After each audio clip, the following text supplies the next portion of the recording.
Hey, Dr. Bruce here. Hope you're having a great day. It's tip 29, and I think I'm just kind of getting cynical now, but I wanted to show you about the new patient liaison, or also I call it new patient liaison and PR, CA, public relations CA.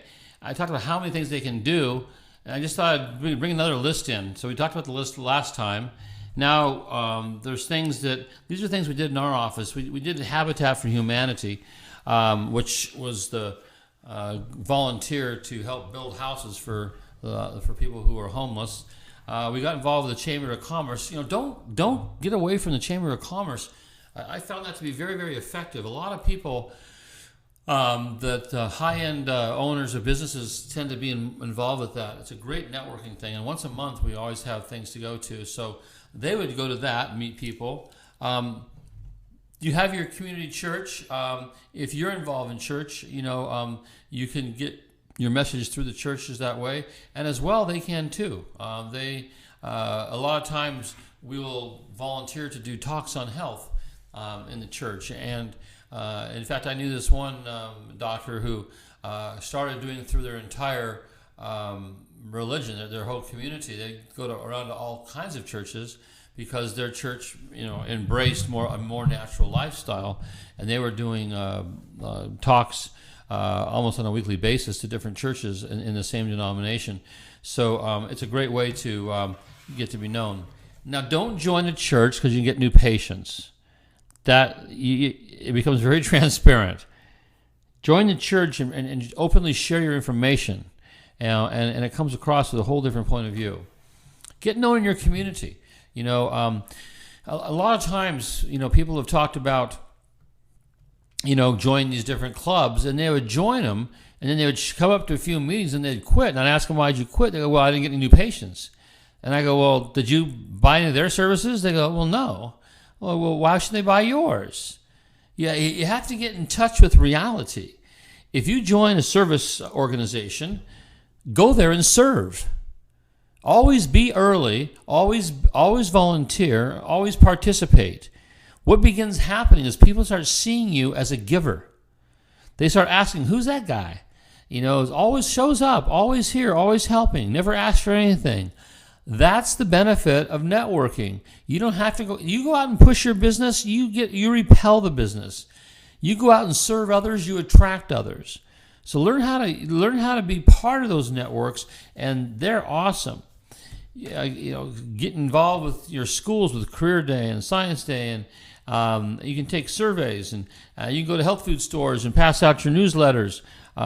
Drop boxes, it says by permission. We would do drop boxes where we would offer a free dinner, and we'd set them up in car washes and restaurants wherever people gathered, and we would offer a free dinner to learn about how to have increased health and vitality, and they would sign up for it. And then they drop their name in the box, and we go around weekly and pick them up, and then we call and invite these people and verify it. Screenings. Our personal attorney program was awesome, and I didn't go around. We invited people to lunch. We called it Take an Attorney to Lunch Day, and about twice a month we had a meeting, a luncheon in our office. We called the attorneys that advertised. We would look in the yellow pages, the ones that had advertisements. We know they're looking for patients. We would actually then call them up, invite them to our office, and I would do a presentation, on chiropractic and personal injury. I'd show about the types of injuries, and I let them. And why would I do that? I want them to see me articulate information that's going to help their case. I want them to see me as a potential witness. I want them to see me that I know what I'm talking about, and talking about especially the injuries that don't have a lot of car damage, and how acceleration, deceleration injuries can hurt the body, and show them the research on that. And inevitably, when they would come, I'd get a patient that day, and most all the times the attorney would come in, and I would show my presentation, and I'd have a referral that day. So it was a great thing to do. Oh, by the way, they don't show a lot. So, and that's just what I learned over the years. I would do attorney programs. If I invited 10 people, 5 would show. They're terrible for keeping commitments. But we would call their office, before and say, "This is, Dr. Parker's office. We have you come in today. We're going to pick up some sandwiches over here at Subway. Do you have a special? Do you have a request? We'll get you a sandwich." They would even go so far as making their request, and then all of a sudden they don't show. They got busy. They got a phone call. Whatever happened. So don't take it personal. Understand that if you go out and tell your story to 5 people instead of 10, that's 5 new ones you just talked to, 5 potentials. For some reason, my goal was to have 8 attorneys relationships. I don't know why I came up with 8, but I had 8. And the idea was if I could give everybody a new patient per month, and if they all gave me a new patient per month, that was pretty good. Workshop lectures, do lectures outside. Workshops. I have one called Life Touch, and it's basically using some pressure point therapy. Show people how to relieve their own headaches, things like that. That was awesome. Obviously, community talks. My goal would be for everyone to get the message out to what chiropractic is. Even if you got with other chiropractors and started putting on some community messages and community talks. Safety industrial programs are great. How to increase, we would always go into our local plants in our area, and we'd show them how to reduce injuries.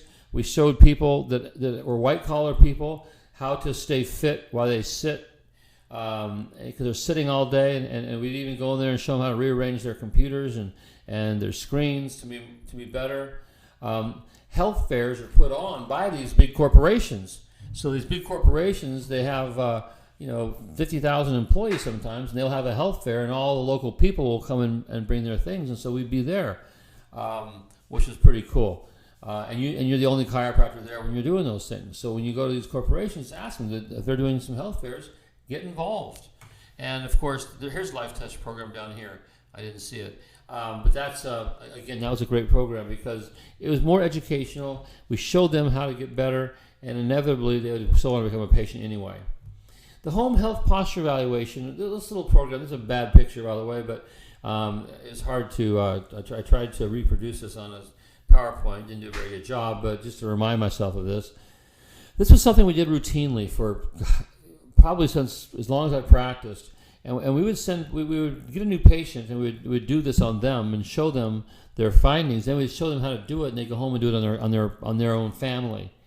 And they would have their kids, their wife, and the guy would do it. And you cannot believe the compliance factor. It was amazing. It's like they like going home playing doctor, I guess, because they really would follow through well with this. And they would come back, and then we would sit there and discuss it. And if we saw some early problems, they'd bring their family in. So it was a great way to get the family involved. Back school was something that we would do it was in industrial things. We actually did a class on how to take care of your back better. Fundraising was a fun thing. You can do a thing where, let's say you could offer to a community an evaluation. Some people are doing massage as because people seem to want to have a massage. If they have massage in their office. But what you do is you take and you put together these coupons, and you would sell them a 30-minute massage and a chiropractic evaluation for, let's say, $25.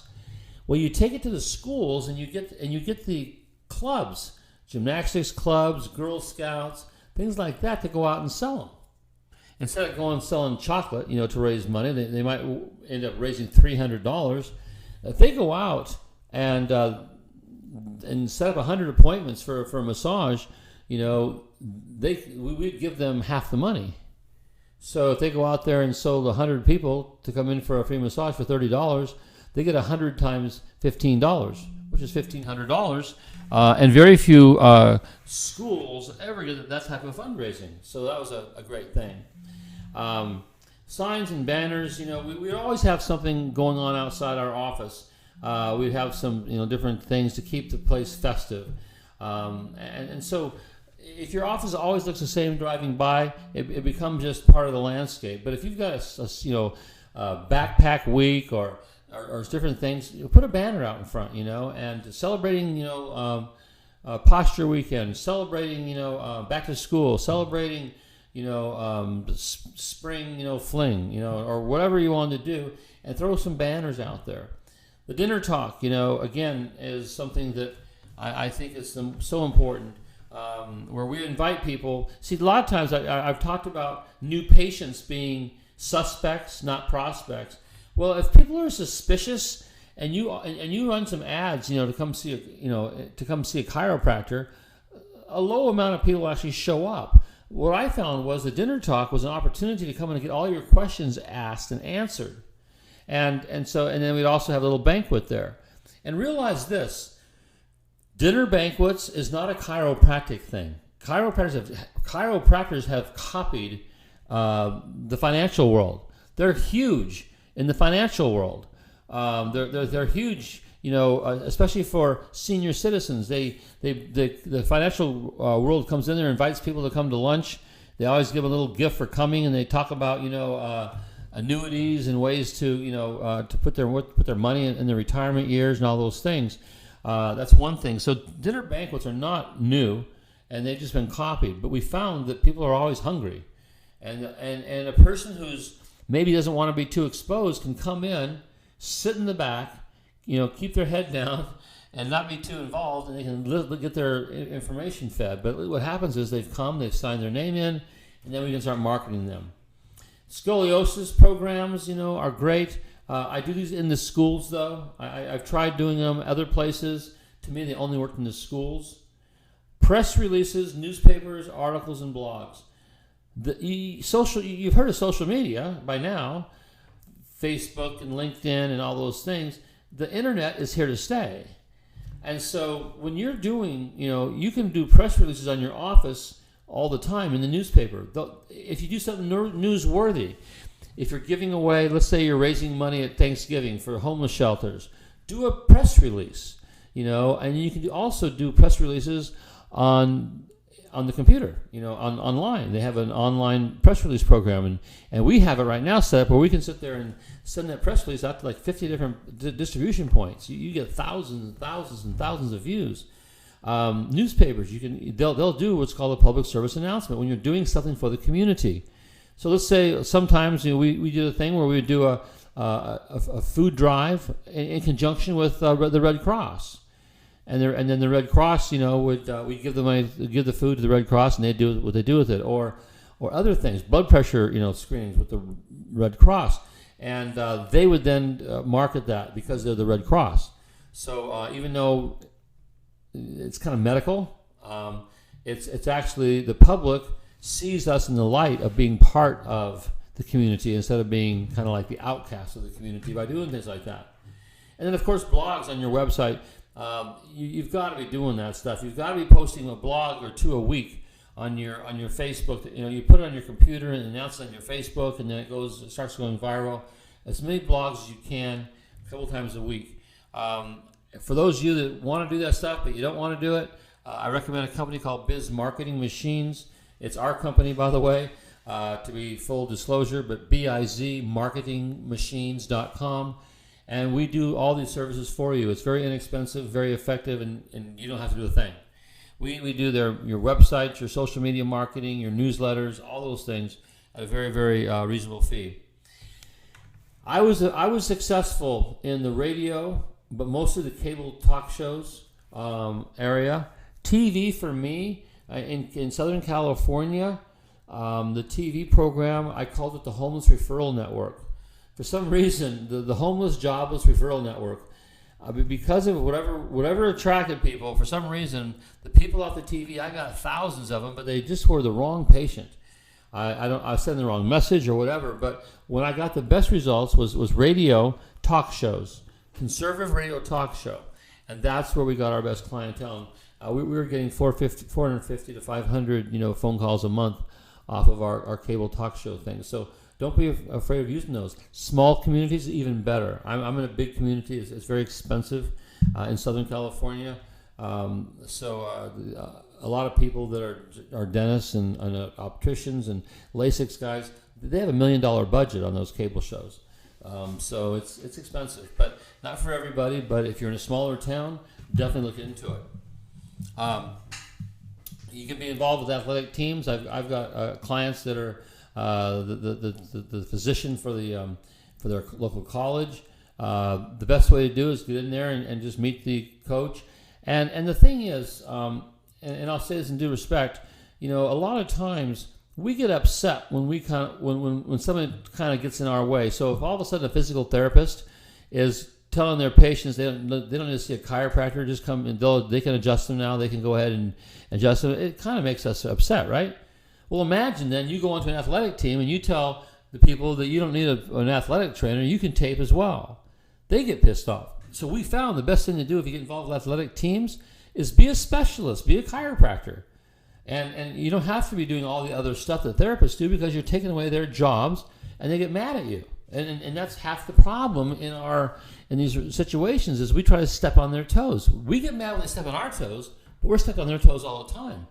So get involved with an athletic team and talk about your specialty is going to be the gait, this musculoskeletal body, keeping it in balance, keeping the spine adjusted.